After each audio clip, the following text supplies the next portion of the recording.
Are we good to go? Yeah. All right, well, thanks everybody who came. Let me start by saying one thing. I need your help because I was told not to do any jokes. So I classify as a joke as if you laugh. So I don't know that I can keep jokes out of this, so just don't laugh. Too late. Yeah. So I'm doing part 5, the practice of prayer. It's chapters 20, 21, and 22. 20 is pray in me, pray in others is 21, and 22 is prayer and God. As a quick review, it's not really a review, but it's a statement that kind of really resonated with me that kind of encapsulates the whole book. On page 17, Yancey wrote right towards the beginning, in writing this, I've come to see prayer as a privilege, not as a duty. And as I've been reading this, I've kind of realized that it is a privilege to be able to communicate with God, the Creator. And so that's, parts of my life, it's felt like a duty, and then I've really kind of gone back to that. And the other thing that really jumped out at me as a review is how Yancey has written throughout the whole book, God's great respect for humans' free will, or the freedom that we have to choose, either to choose Him or not to choose Him. And that has made me there's a lot of reasons why evil happens, because He gives us that freedom. And it's explained a lot to me in all of that. So chapter 20, prayer and me. First section that really jumped out at me is the tuning in. And that seems to be the kind of the cusp of the whole book is, if you're not tuned into God, you're talking to yourself. Seems like. So I know personally that when I'm turned into God, things occur in my thought life that he described really well on page 287, and I'll just quote from it. God often speaks quietly.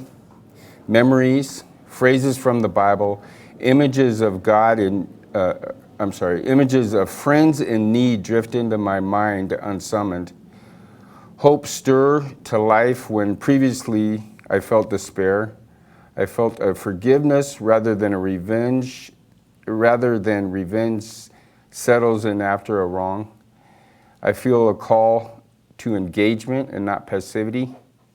These things tend to happen, though, only when I'm tuned into God. And then below that he writes, being present with someone I love is never a waste of time, especially if God is the one with whom I'm present. That whole tuning into Him, I think that covers all of the things that we'll be talking about for the whole section. So the next section is when he talks about anxiety, and I know a lot of people, me included, we deal with anxiety. And I thought it was really interesting that he points out Paul's anxieties of the prison and all the beatings and all the things he went through, and even Jesus' anxieties and how he dealt with them. But Paul wrote to the Philippians, and we all know this verse, do not be anxious about anything, but in everything, by prayer and petition, with thanksgiving, present your requests to God. And Peter wrote, cast all your anxiety to Him because He cares for you. So when we're in the middle of anxiety, and you're trying to talk with somebody, if you quote those verses to them, I don't think it helps. I think you need to be grounded in those verses when anxiety hits, and then those verses will help us. That we're tuned into God and what He's saying about anxiety. In fact, Jesus, His response to anxiety was this. Look at what Jesus did.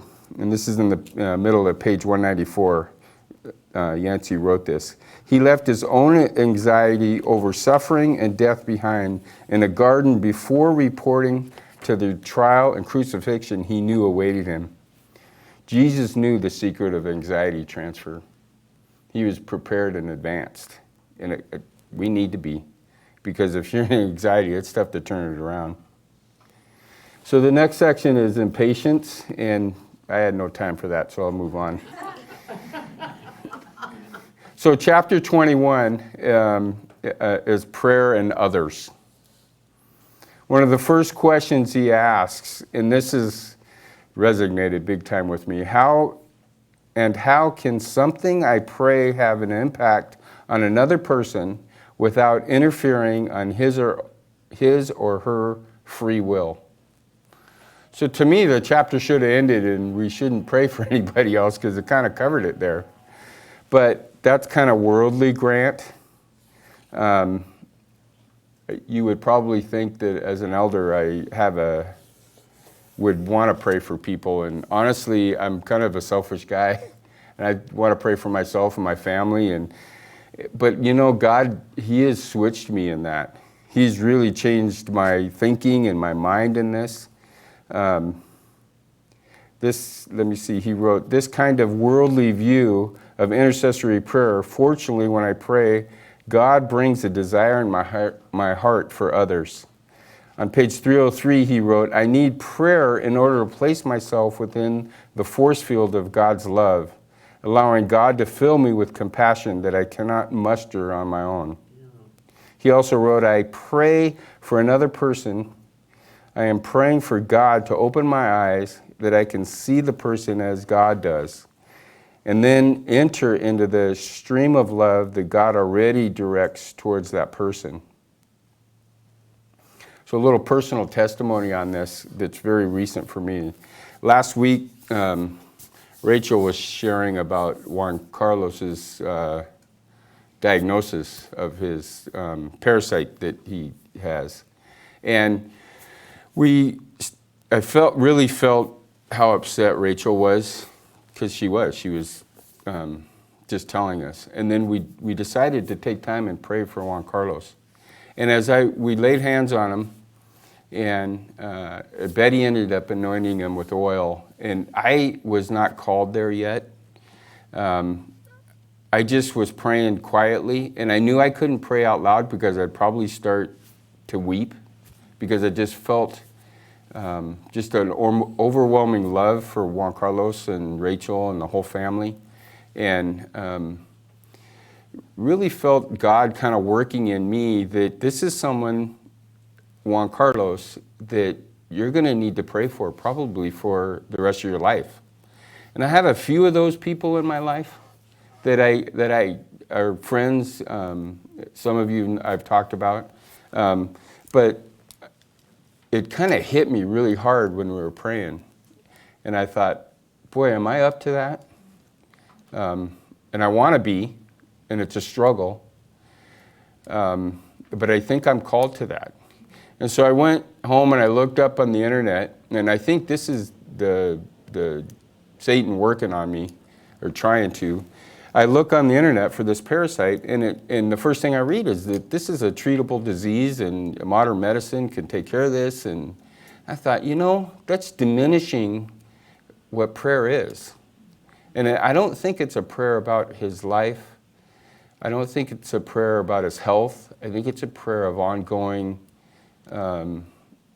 just love that you express through prayer, through God, that carries somebody. Because I kind of see Juan Carlos he's just beginning in his ministry, and I think it's a lot larger than what we see right now, and that it's going to be, especially with the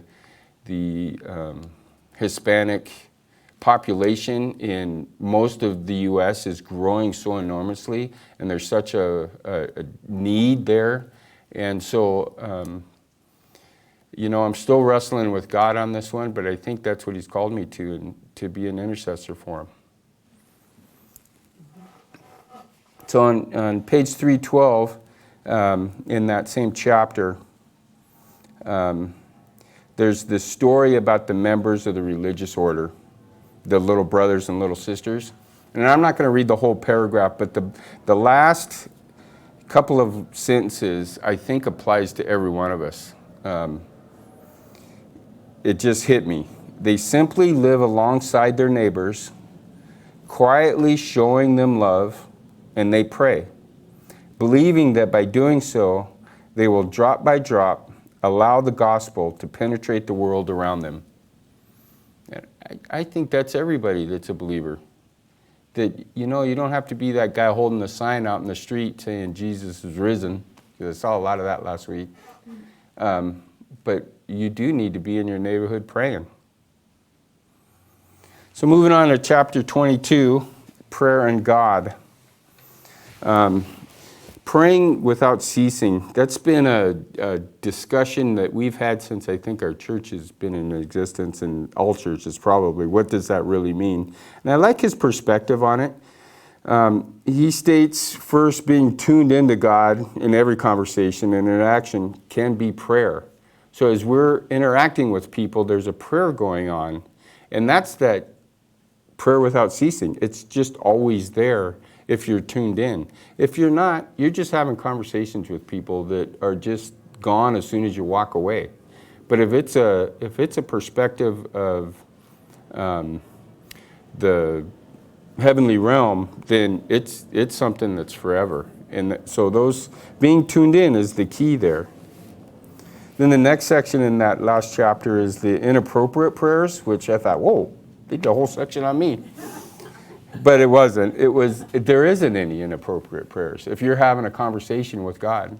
Now, I think there are inappropriate times in prayer if you're in a group setting. There can be inappropriate things said out loud that other people hear and don't understand. So you gotta be careful there. But when you're having a conversation with you and God, I don't think it's anything inappropriate. You could talk about all of it because it's a relationship. Just like, if you talk with your wife about everything, you want to know their every little detail of their day just because of the love that's there. And then the praise section. Who indeed deserves our praise but the God who originated every good and perfect gift? We need not invent compliment to make God feel good. Rather, we need only to give credit where credit is due. I think sometimes when I bring my list to him, I forget the praise part. And it's important. I think it's important for us. Obviously, God doesn't need. He knows. We need it. And then the last, but not least of the whole thing, kind of the encapsulates it all. Don't forget about the good times. Yancey wrote, and when things are going well, ironically, I have to work even harder to keep the conversation going, to believe that God cares about every detail of my life. I pray in astonished belief that God desires an ongoing relationship. Amen. So that's all I have in the sections. Dave, did you want to do any announcements for the potluck? We'll wrap up the video and then. That sounds good. Thanks, everyone.